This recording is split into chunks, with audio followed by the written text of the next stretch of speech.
आप सभी को 2024 के वर्ष का राम राम। साथियों, इस नए संसद भवन में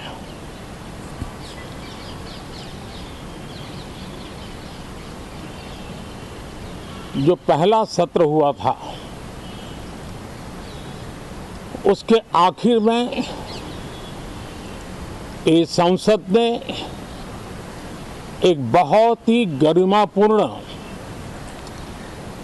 फैसला लिया था और वो फैसला था नारी शक्ति वंदन अधिनियम। और उसके बाद 26 जनवरी को भी हमने देखा किस प्रकार से देश ने कर्तव्य पथ पर नारी शक्ति के सामर्थ्य को, नारी शक्ति के शौर्य को, नारी शक्ति के संकल्प की शक्ति को अनुभव किया। और आज बजट सत्र का आरंभ हो रहा है, तब राष्ट्रपति द्रौपदी मुर्मू जी का मार्गदर्शन और कल निर्मला सीतारमण जी के द्वारा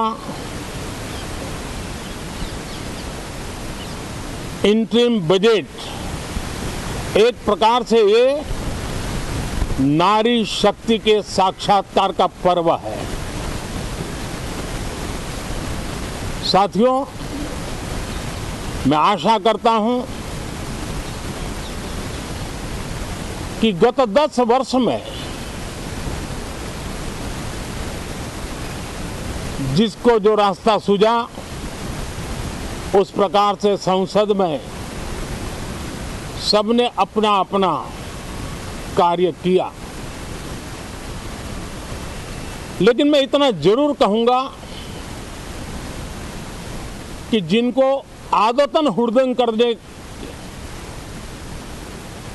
का स्वभाव बन गया है, जो आदतन लोकतांत्रिक मूल्यों का चीरहरण करते हैं, ऐसे सभी माननीय सांसद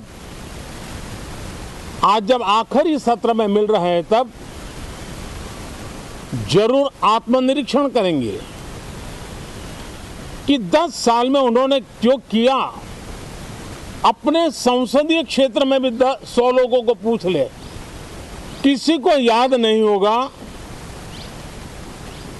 किसी को नाम भी पता नहीं होगा जिन्होंने इतना हुड़दंग हो हल्ला किया होगा। लेकिन विरोध का स्वर तीखा क्यों ना हो, आलोचना तीखी से तीखी क्यों ना हो, लेकिन जिसने सदन में उत्तम विचारों से सदन को लाभान्वित किया होगा, उनको बहुत बड़ा वर्ग आज भी याद करता होगा। आने वाले दिनों में भी जब सदन की चर्चाएं कोई देखेगा, तो उनका एक एक शब्द इतिहास की तवारीख बन करके उजागर होगा। और इसलिए जिन्होंने भले विरोध का किया होगा, लेकिन बुद्धि प्रतिभा का दर्शन कराया होगा, देश के सामान्य मानवी के हितों का कंसर्न दिखाया होगा, हमारे खिलाफ तीखे से तीखी प्रतिक्रिया की होगी, उसके बावजूद भी मैं अवश्य मानता हूं कि देश का एक बहुत बड़ा वर्ग, लोकतंत्र प्रेमी सभी लोग इस व्यवहार की सराहना करते होंगे। लेकिन जिन्होंने सिर्फ और सिर्फ नकारात्मकता, हुड़दंग, शरारतपूर्ण व्यवहार ये जो किया होगा, उनको शायद ही कोई याद करे। लेकिन अब ये बजट सत्र अवसर है, पश्चाताप का भी अवसर है, कुछ अच्छे फुटप्रिंट छोड़ने का भी अवसर है। तो मैं ऐसे सभी माननीय सांसदों से आग्रह करूंगा कि आप इस अवसर को जाने मत दीजिए, उत्तम से उत्तम परफॉर्म कीजिए, देश हित में उत्तम से उत्तम अपने विचारों का लाभ सदन को दें और देश को भी उत्साह और उमंग से भर दें। मुझे विश्वास है, आप तो जानते ही हैं कि जब चुनाव का समय निकट होता है तब आमतौर पर पूर्ण बजट नहीं रखा जाता है। हम भी उसी परंपरा का निर्वाह करते हुए पूर्ण बजट नई सरकार बनने के बाद आपके समक्ष लेकर के आएंगे। इस बार एक दिशा निर्देशक बातें लेकर के देश की वित्त मंत्री निर्मला जी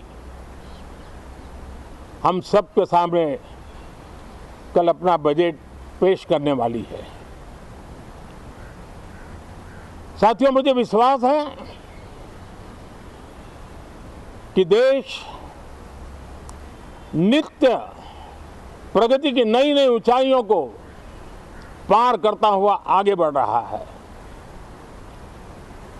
सर्वस्पर्शी विकास हो रहा है, सर्वांगीण विकास हो रहा है, सर्व समावेशक विकास हो रहा है। ये यात्रा जनता जनार्दन के आशीर्वाद से निरंतर बनी रहेगी। इसी विश्वास के साथ फिर आप सभी को मेरा राम राम।